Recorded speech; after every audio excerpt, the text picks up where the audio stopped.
Pemesuman dilakukan secara terang-terangan di negeri-negeri mereka. Para wanita disetubuhi di taman-taman, tempat-tempat hiburan, lokasi-lokasi umum, atau di ruang-ruang terbuka di pinggir pantai.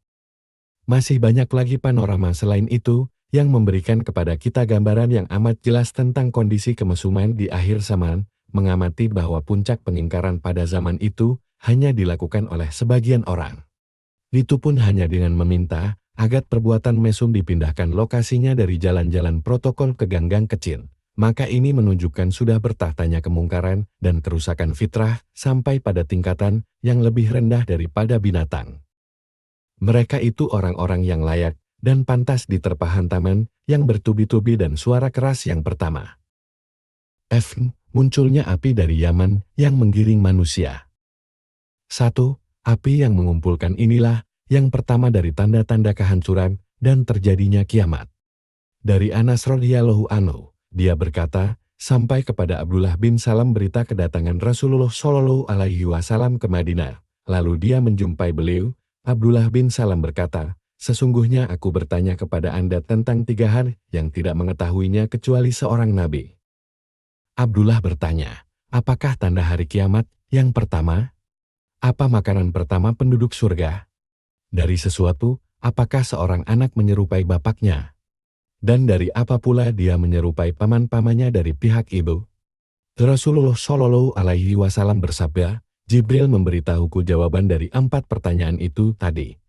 Anas berkata, maka Abdullah berkata, Jibril itulah musuh kaum Yahudi dari kalangan malaikat.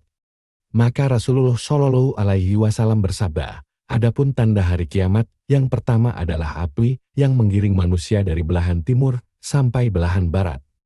H.R. Al-Bukhari, Ahadits Al-Anbiya, Hadits No. 3329. Penjelasan sudah jelas dari pertalian hubungan di dalam hadits ini. Hadits ini berisi pertanyaan kepada Rasulullah Shallallahu alaihi wasallam yang dilontarkan oleh salah seorang cendekiawan Yahudi sebelum dia masuk Islam. Karenanya jawaban dari Rasulullah Shallallahu alaihi wasallam juga selaras dengan karakter pertanyaan itu, yakni sesuai dengan ilmu-ilmu yang dimiliki oleh Bani Israel. Karakter pertanyaan itu berkaitan dengan tanda awal dari berakhirnya dunia, maka Nabi Shallallahu alaihi wasallam pun memberitahukan bahwa tanda awal tersebut adalah api yang mengumpulkan manusia. Ini tidak bertentangan dengan hadits sebelumnya yang menyebutkan 10 tanda utama atau 3 tanda. 10 tanda itu menunjuk pada tanda-tanda khusus untuk umat Muhammad Shallallahu alaihi wasallam dan di dalamnya terdapat penjelasan terperinci terhadap peristiwa-peristiwa besar sebelum terjadinya kiamat. Sedangkan pertanda yang 3 berkaitan dengan hadits yang di dalamnya berisi tentang akhir ujian iman dan kafir. Sedangkan pertanyaan pada hadits ini berkaitan dengan saat terjadinya hari kiamat. Karena itulah jawaban tentang tanda pertama itu adalah api yang mengumpulkan manusia. Kemudian diiringi dengan suara keras dan tiupan sangkakala yang pertama, maka hancurlah sistem pengaturan alam ini secara menyeluruh. Oleh karena itu, dapat dikatakan bahwa api yang mengumpulkan ini merupakan rantai penghubung antara tanda-tanda besar tanda-tanda utama dengan hancurnya dunia. Karena inilah ia menempati urutan terakhir di antara 10 tanda besar hari kiamat. Tetapi menempati urutan yang pertama di dalam tanda kehancuran alam semesta. 2. Api yang mengumpulkan adalah yang pertanda terakhir dari 10 tanda utama hari kiamat. Dari Hudzaifah bin Asid Al-Ghifari radhiyallahu anhu, dia berkata, Nabi Shallallahu alaihi wasallam menghampiri kami ketika kami sedang berbincang-bincang. Beliau bertanya, apa yang kalian perbincangkan? Para sahabat menjawab, kami sedang memperbincangkan hari kiamat. Beliau bersabda, sesungguhnya hari kiamat tidak akan terjadi sampai kalian melihat sebelumnya 10 tanda. Yang terakhir dari itu adalah api yang muncul dari Yaman, mengusir manusia menuju tempat berkumpulnya mereka mahsyar. H.R. Muslim, Al-Fitan wa Asrak As-Sa'ir, Hadits No. 2901. Penjelasan. Hadits ini sudah dijelaskan pada bagian sebelumnya. Akan tetapi pelajaran yang didapatkan di sini adalah tanda hari kiamat yang berupa api yang mengumpulkan itu terjadi di dunia dan tahap pengumpulannya terhadap manusia atau halauannya terhadap mereka tidak akan berhenti hingga mencapai tanah pengumpulan. Yakni api ini mengumpulkan manusia ketika mereka masih hidup ke arah negeri Syam. Dengan demikian yang dimaksudkan pengumpulan bukanlah pengumpulan sesudah kematian. 3. Lokasi munculnya api yang mengumpulkan dan karakternya. Dari Abdullah bin Umar radhiyallahu anhuma, dia berkata, Rasulullah Shallallahu alaihi wasallam bersabda, akan muncul api dari Hadramaut atau dari arah laut Hadramaut sebelum hari kiamat, mengumpulkan manusia. Para sahabat bertanya, wahai Rasulullah, apa yang Anda perintahkan kepada kami? Beliau bersabda, kalian tetaplah berada di negeri Syam. Hr. At-Tirmizi, Al-Fitan. Dia berkata, hadits ini Hasan Sahih Garib.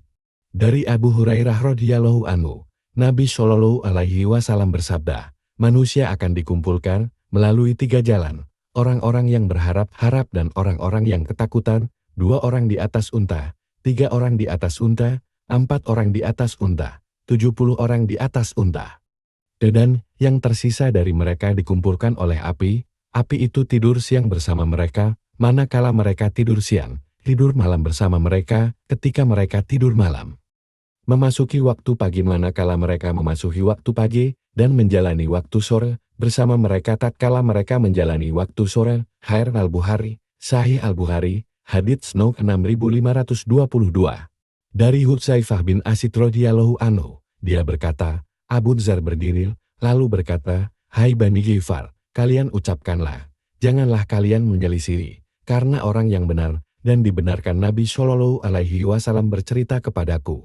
Sesungguhnya manusia akan dikumpulkan atas 3 golongan, golongan yang berkendaraan, memakan makanan, dan berpakaian, lalu golongan yang berjalan dan berlari-lari kecil, dan golongan yang para malaikat menyeret mereka pada wajah-wajah mereka dan mengumpulkan mereka ke neraka. Seseorang dari mereka sahabat berkata, 2 golongan ini sudah kami kenal, lalu bagaimana dengan orang-orang yang berjalan dan berlari-lari kecil itu? Beliau bersabda, Allah mencampakkan penyakit pada hewan tunggangan, sehingga tidak tersisa satu hewan tunggangan pun untuk dinaiki, sampai-sampai seseorang yang memiliki satu kebun yang mempesonakan. Dia benar-benar rela menukarnya dengan seekor unta tua yang berpelana, masih bisa dikendarai, tetapi dia tidak mendapatkan yang dia inginkan. Hr. Ahmad, pada Musnad Al-Ansar, hadits No. 21512, Al-Adawi berkata, hadits ini sahih. Penjelasan, kita amati pada hadits pertama subbab ini, yang menuturkan bahwa api ini muncul dari Hadramaut, atau dari laut Hadramaut. Sedang pada hadits sebelumnya disebutkan, api tersebut muncul dari jurang di Aden, atau dari Yaman. Selanjutnya pada salah satu hadits, dijelaskan bahwa api tersebut mengumpulkan manusia dari arah timur dan barat. Tidak ada hal yang saling menafikan di antara riwayat-riwayat ini. Karena mungkin saja awal kemunculan api tersebut dari jurang Aden kemudian menyebar ke seluruh penjuru bumi. Mungkin juga api dari timur ini hanya kiasan saja, yakni kiasan dari fitnah yang dahsyat dan mengerikan yang membinasakan kawasan itu di akhir zaman, membuat hidup menjadi susah, sehingga orang-orang berpaling ke Syam karena susahnya kehidupan di tempat selainnya. Inilah makna sabda Nabi Shallallahu alaihi wasallam dalam sejumlah hadits. Orang-orang yang berharap dan orang-orang yang ketakutan. Pada keseluruhan hadits ini terkandung isyarat bahwa yang dimaksud dengan peristiwa pengumpulan adalah pengumpulan di dunia. Karena disebut-sebut juga pada peristiwa ini hewan-hewan. Bahkan pada hadits yang terakhir terdapat isyarat adanya persiapan orang dengan menawarkan kebunnya untuk mendapatkan seekor unta tua yang bisa dia tunggangi dalam perjalanan menuju ke Syam, dan ini tidak mungkin terjadi kecuali di dunia. Ada isyarat tentang sifat-sifat api ini. Di antaranya ia menghalau manusia dengan satu halauan ke arah Syam. Dalam satu riwayat dituturkan bahwa api itu tidur malam ketika manusia tidur malam dan tidur siang manakala mereka sedang tidur siang. Memasuki waktu pagi tatkala mereka memasuki waktu pagi dan menjalani waktu sore manakala mereka menjalani waktu sore. Keikutsertaan yang terus-menerus ini mengisyaratkan bahwa misi dari api ini adalah mengubah kehidupan manusia ke arah situasi yang menyulitkan di seluruh penjuru bumi, sehingga mereka berpaling ke negeri Syam. Petunjuk dari hadits ini mengisyaratkan api tersebut tetap ada dalam rentang waktu yang panjang. Sehingga kita dapati orang pertama yang menyadari keburukan api tersebut, lalu dia segera saja bersiap-siap untuk berangkat. Maka dia masih mendapatkan hewan tunggangan yang akan membawanya ke arah Sam. Adapun orang yang terlambat, maka dia tidak mendapatkan hewan tunggangan, sehingga dia bergerak menuju Sam dengan berlari-lari kecil dan berjalan kaki. 4. Orang terakhir yang dikumpulkan. Dari Abu Hurairah radhiyallahu anhu, Nabi Shallallahu alaihi wasallam bersabda, mereka meninggalkan Madinah dalam keadaan terbaiknya. Tiada yang mendatangi Madinah kecuali binatang-binatang yang beliau maksudkan adalah binatang buas dan burung pencari makan. Orang terakhir yang dikumpulkan adalah 2 orang penggembala dari Muzainat. Keduanya hendak menuju Madinah, meneriaki kambing-kambingnya. Lalu keduanya mendapati Madinah sudah kosong dan sepi dari manusia. Sampai ketika keduanya tiba di Saniyatul Wada, keduanya tersungkur. Hairnal Buhari, Al-Hajj. Hadits No, tahun 1874. Penjelasan. Hadits ini berisi 2 perkara, yakni keluarnya penduduk Madinah dan penjelasan tentang orang yang terakhir dikumpulkan. Hadits ini menunjukkan kosongnya Madinah dari penghuninya. Mungkin ini disebabkan oleh adanya api yang mengumpulkan api pengumpul atau sebab lainnya. Kesimpulan hadits ini adalah isyarat bahwasanya 2 penggembala dari Muzainah itulah orang terakhir yang dikumpulkan atau dipingsankan menjelang terjadinya hari kiamat. Dari Abu Hurairah radhiyallahu anhu, Nabi Shallallahu alaihi wasallam bersabda, hari kiamat terjadi ketika seseorang sedang memerah susu hewan ternaknya, maka wadah susu itu belum sampai ke mulutnya, sehingga hari kiamat itu terjadi. Ada 2 orang sedang berjual beli baju, maka keduanya belum selesai bertransaksi, sehingga hari kiamat terjadi. Orang yang lainnya lagi sedang menempelkan tanah liat pada kolamnya, maka tidaklah dia menyelesaikan pekerjaannya, sehingga hari kiamat itu terjadi. HR Muslim Al-Fitan, Hadits No 2954. Penjelasan. Di dalam hadits ini termaktub isyarat tentang tiba-tibanya hari kiamat datang menerpa manusia. Ketika itu mereka masih sibuk mengurusi pekerjaan dan kebutuhannya. Hasungan agar berderma hingga saat-saat terakhir dari dunia. Dari Anas bin Malik radhiyallahu anhu, bersabda Rasulullah Shallallahu alaihi wasallam, jika hari kiamat terjadi sedang di tangan salah seorang dari kalian ada tunas pohon kurma, jika dia mampu untuk tidak berdiri sampai dia selesai menanamnya, maka hendaklah dia mengerjakannya. Sahih Al-Musnad 563. Penjelasan. Hadits di atas saya tuliskan sebagai penutup kitab saya ini. Di dalamnya terkandung berbagai isyarat yang menakjubkan. Di antaranya, misi risalah Islam adalah misi berderma, bahkan sampai pada kondisi yang sedemikian gelap gulita. Karenanya jangan sampai sebagian orang membayangkan bahwa kepayahan, fitnah, dan kerusakan yang telah berkembang menjadi sedemikian besar dan merajalela menjelang kiamat itu mendorong mereka menjadikannya sebagai alasan untuk bermalas-malasan, tidak mau beramal, atau meremehkan misi suci ini. Setiap muslim tetap dibebani kewajiban selama nyawa masih dikandung badan. Sudah kita ketahui bahwa Nabi Shallallahu alaihi wasallam mengarahkan sabda beliau pada hadits ini kepada orang-orang beriman. Sedangkan hari kiamat itu tidak terjadi kecuali terhadap makhluk terburuk dan terjahat.